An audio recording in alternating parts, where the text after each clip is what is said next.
Hi, good afternoon. We are on our fourth demonstration for our bread and pastry. Okay, what we're going to do now are pies.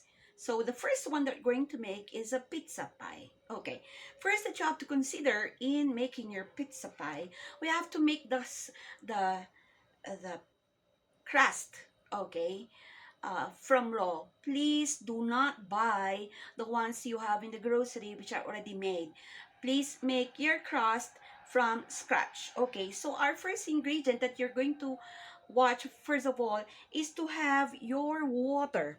Your water should at least be lukewarm. It should not be too hot nor too cold. So if you're going to place your yeast, you're going to observe bubbles. Okay, once you see the bubbles, which means that's good yeast. Okay, now if it doesn't cause any bubbles, it's a dead yeast, because either your water is too hot or your water is too cold. So it should look like this. Okay, so you have here now bubbles around your yeast. This is a good yeast. My water is lukewarm. I already placed my instant yeast. After 10 minutes, we are now good to place our flour and our yeast together. So this is our flour. I am now placing my yeast, okay, in our dough. So making our dough from scratch. And now I am also placing my salt. We will now mix this together. Okay, and then we are going to let this rest for a while before we really roll it. See to it that this will be double in size before you are going to make this as your crust. Okay, it will now look like this.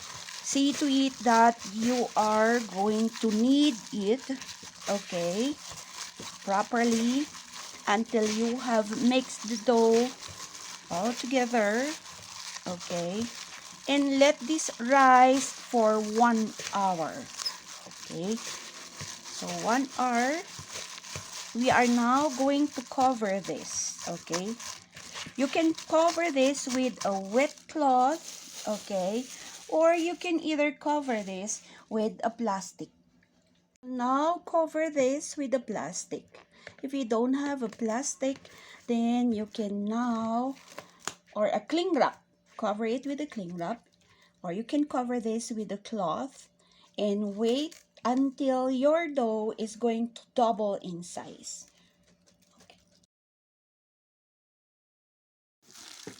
This is now my crust for my pizza. It's going to be a thin crust that I am making. But actually for you, you can have a thick crust if you prefer. Okay, so this is my pizza crust. I am now breaking my crust. Okay, before I pre-bake, so that the inside part of our pizza is going to be cooked. Okay, 5 to 10 minutes only. Pre-baked pizza pie. I am now making my pizza sauce.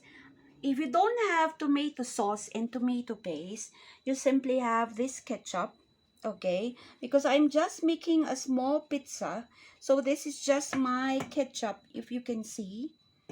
I am now hitting it with a low fire, okay, and just warming it up. I am now placing sugar, okay. For most Filipinos, we want our pizza to be sweet, and I am also placing my pepper. All I have to do is just mix this together, and this is going to be my pizza sauce. Please avoid using instant pizza sauce because I want you to learn to start from scratch.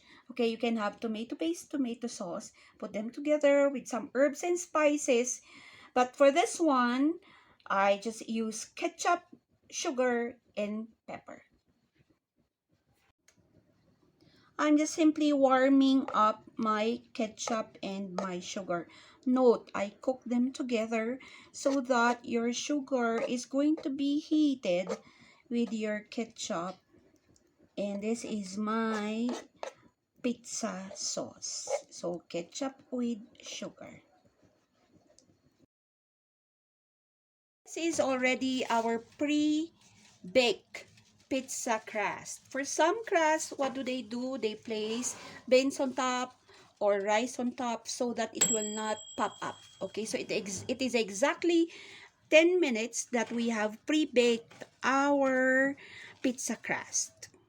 This is our pre-baked pizza dough. I am now placing my pizza sauce, which has been cooked. Actually, this is just ketchup with sugar with pepper. You can also use your tomato paste, tomato sauce. You can add sugar and other herbs and spices for your pizza sauce. Okay, there you are. Now, if you wish to place a lot of cheese and you want to have cheese at the sides, why not? You can have actually. You can use mozzarella cheese. You can use quick melt cheese.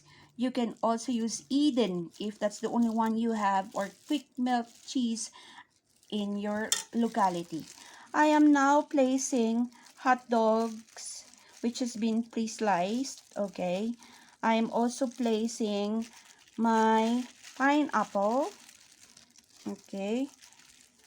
It will be your choice. What will you place for toppings? You can place mushroom. You can use pepper. Okay. You can also use olives if you have olives. Actually, for some of my students, they make also pinakbet pizza, adobo pizza.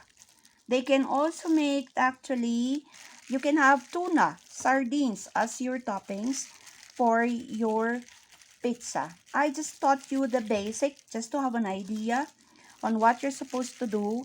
But again, for your filling or your toppings, you can have your own toppings. So, this is my choice. It's just simply pineapple slices. I have here hot dog. I also have tomatoes. Okay.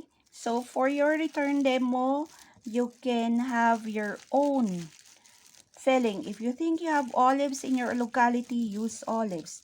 If you have shrimp, you can use shrimp. I am also placing now onion.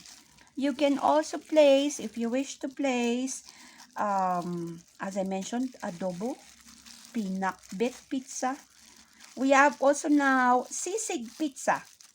Here, you can be very creative, very resourceful on what toppings you are going to place, because this is your return demo exam. This is where I will now grade you on your own creativity and resourcefulness.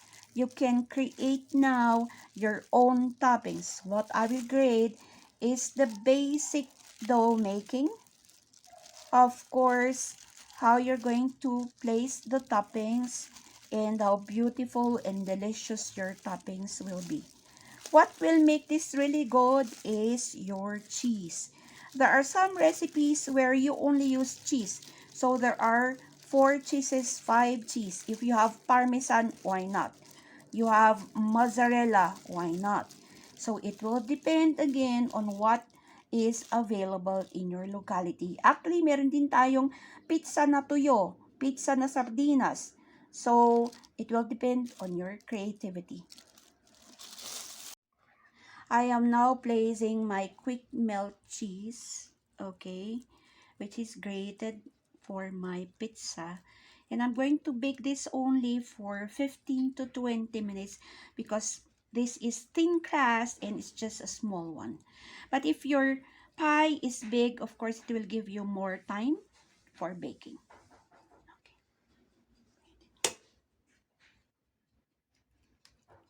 Okay.